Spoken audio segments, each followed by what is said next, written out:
নমস্কার বন্ধুরা, সোমা কিচেনে সবাইকে স্বাগত। আজকে আমি একটা রেসিপি নিয়ে চলে এসেছি।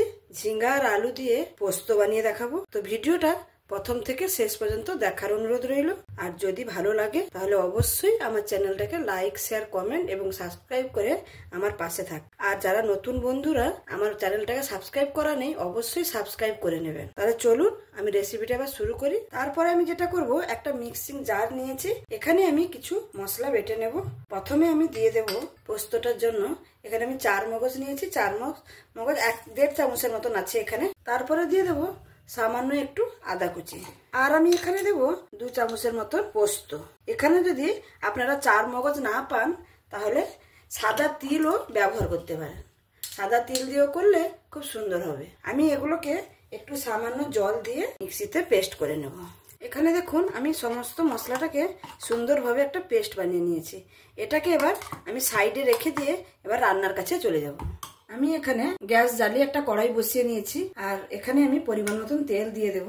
এই পোস্ত রান্নাটা আমার কাছে মনে হয় সব থেকে সহজ একটা রান্না। খুবই সহজে হয়ে যায় আর খুবই কম সময়ের মধ্যে এই রান্নাটা করে নেওয়া যায়। আর বাড়ির সকলে তো পোস্ত মানেই বুঝতে পারছেন, সবাই পছন্দ করে।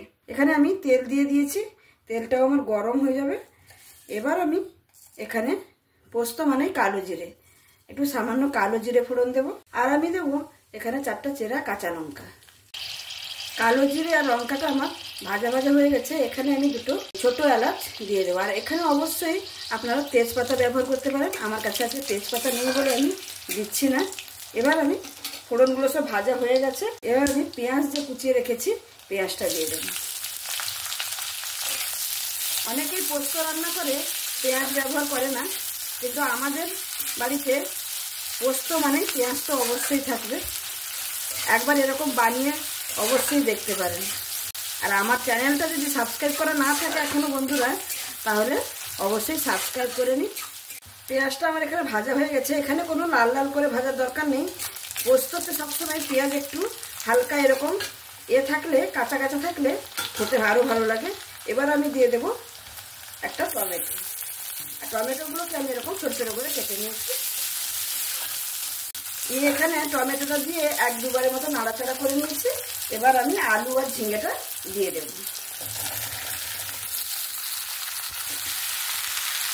ভালো করে মিক্স করে নেব। এখানে আমি সমস্ত কিছু মিক্স করে নিয়েছি। এবারে এখানে আমি কিছু মশলা দিয়ে দেবো। পরিমাণ মতন লবণ,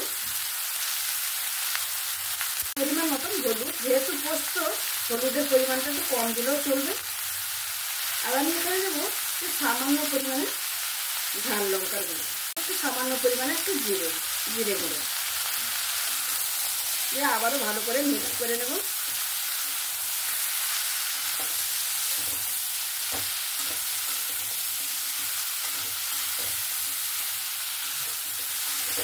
এখানে মশলা দিয়ে আমি সব কিছু মিক্স করে নিয়েছি।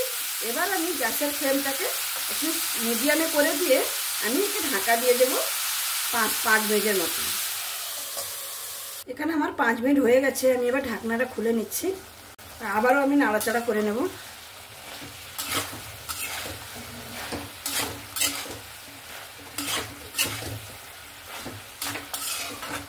দেখুন ঝিঙ্গা থেকে জল বেরোতে শুরু করেছে।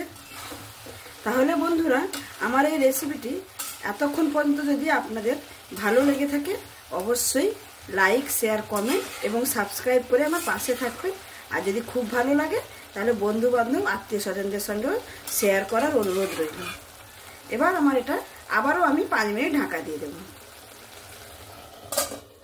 আবারও আমি ঢাকনাটা খুলে নিচ্ছি, দিয়ে আবারও নাড়াচাড়া করে নেব। এখানে দেখুন আলুটা প্রায় সেদ্ধ হয়ে এসছে, অর্ধেক সেদ্ধ হয়ে গেছে। এখানে আমি যে মশলাটা আমি বেটে রেখেছি, আদা, পোস্ত আর 4 মগজ, এটা এখানে আমি দিয়ে দেব। দিয়ে ভালো করে মিক্স করে নেব। মিক্স করে নিয়েছি। আর আমি যে মিক্সারে যে বেটেছিলাম সেটা ধুয়ে আমি এখানে পরিমাণ মতন জলও দিয়ে দিলাম। দিয়ে ভালো করে মিক্স করে নিই। এটাকে আমি এখন ঢাকা দিয়ে দেব 5 থেকে 10 মিনিটের মতো, যতক্ষণ না আলুটা সেদ্ধ হয়ে যাবে। এখানে আমি যতটা পরিমাণ জল লাগবে ততটাই কিন্তু দিয়ে দিয়েছি। এখানে আর কোনো জল আমি ইউজ করব না। এবার আমি একটু সামান্য পরিমাণে চিনি নিয়েছি, যেহেতু পোস্ত একটু মিষ্টি মিষ্টি খেতে ভালো লাগে, একটু চিনি দিয়ে দেব। দিয়ে ভালো করে মিক্স করে নেব। মিক্স করে নিয়ে এখানে কিন্তু অবশ্যই আপনারা একবার লবণটা চেক করে নেবেন। আমি লবণটা চেক করে নিলাম, আমার লবণটা একদম ঠিক আছে। আমি এখানে এবার এটা ঢাকা দিয়ে দেব, দিয়ে 5 মিনিট হতে দেব। এবার আমি ঢাকনাটা খুলে নিচ্ছি। দেখুন কত সুন্দর কালার একটা এসছে। একটু নাড়াচাড়া করে নিচ্ছি। আলুগুলো চেক করে নেব সেদ্ধ হয়েছে কিনা। দেখুন সুন্দর, একদম সুন্দরভাবে সেদ্ধ হয়ে গেছে আলুগুলো। আর আমি এখানে এরকমই জুসটা রাখবো।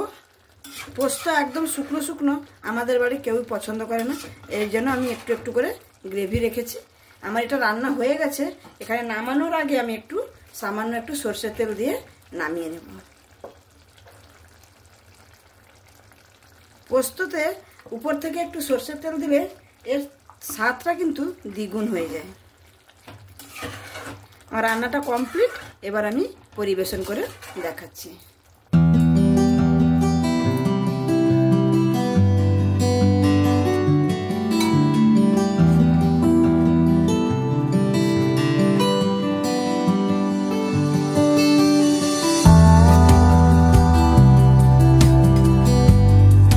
তাহলে বন্ধুরা দেখতেই পেলেন আমার এই ঝিঙে আলু দিয়ে পোস্তর রেসিপিটা। দেখুন কত সুন্দর দেখতে হয়েছে, আর খেতে তো খুবই অসাধারণ হয় এটা। আপনারা অবশ্যই এরকম আমার মতন একবার বাড়িতে বানিয়ে দেখতে পারেন। আর যদি বানান আর খেয়ে যদি খুবই ভালো লাগে তাহলে কমেন্ট করতে কিন্তু একদমই ভুলবেন না। আমি আজকে এই রেসিপিটা যেভাবে বানিয়েছি প্রথম থেকে শেষ পর্যন্ত দেখার অনুরোধ রইল আপনাদের কাছে। আমার এই রেসিপিটা যদি আপনাদের কাছে ভালো লেগে থাকে তাহলে অবশ্যই লাইক, শেয়ার, কমেন্ট এবং সাবস্ক্রাইব করে আমার পাশে থাকবেন। সাবস্ক্রাইব করতে ভুলবেন না কিন্তু। সাবস্ক্রাইব করলে কি হবে, আমি যখন কোনো রেসিপি আপলোড করব আপনাদের কাছে সঙ্গে সঙ্গে পৌঁছে যাবে। আমি আজকের মতন এখানেই শেষ করছি। আবার দেখা হবে অন্য কোনো রেসিপি নিয়ে অন্য কোনো দিন। সবাই ভালো থাকবেন, সুস্থ থাকবেন, সাবধানে থাকবেন। ধন্যবাদ।